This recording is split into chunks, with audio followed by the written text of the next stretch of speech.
ఈ రైతులకు వ్యవసాయం దండగ కాదు, వ్యవసాయం పండుగ చెయ్యాలి. వ్యవసాయం అంటే 10 మందికి సాయం చేసే వృత్తి. వాళ్ళు కష్టాలలో ఉండి వాళ్ళు కాలిపోతున్న 10 మంది కడుపు నింపాలని ఏ రైతాంగం కష్టపడుతుందో ఆ రైతాంగానికి రైతు భరోసా పథకం ద్వారా ఈనాడు ప్రారంభించి 9 రోజులు తిరిగే లోపల దాదాపుగా 9,000 కోట్ల రూపాయలు 1,49,00,000 ఎకరాలకు 70,11,984 మంది రైతులకు రైతు భరోసా పథకం కింద నగదు బదిలీ చేయడానికి ఈరోజు ఇక్కడికి వచ్చిన మిత్రులారా, ఇన్ని కష్టాలున్నా ఇన్ని నష్టాలు రాష్ట్ర ప్రభుత్వానికి ఉన్నా రైతాంగాన్ని ఆదుకోవాలి. రైతు బాగుంటే రాజ్యం బాగుంటుంది.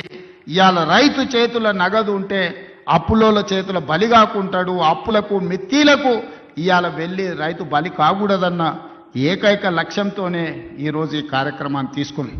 ఇప్పటి వరకు దాదాపుగా రైతు రుణమాఫీ కావచ్చు, లేకపోతే రైతు భరోసా కావచ్చు, అదేవిధంగా వ్యవసాయానికి ఉచిత విద్యుత్తు కావచ్చు, అదేవిధంగా రైతులు పండించిన పంట కొనుగోళ్లు, దాంతోపాటు బోనస్ కావచ్చు, అదేవిధంగా రైతు బీమా కావచ్చు.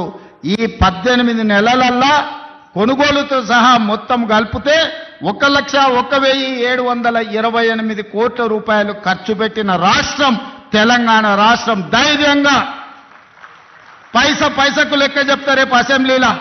18 నెలల్లో రైతులు పండించిన పంటకు గిట్టుబాటు ధరతో పాటు బోనసు, రుణమాఫీ, రైతు బీమా, రైతు భరోసా కలిపి 1,00,000 కోట్ల రూపాయలు ఖర్చు పెట్టిన ప్రభుత్వం, ప్రజా ప్రభుత్వం, మన ప్రభుత్వం.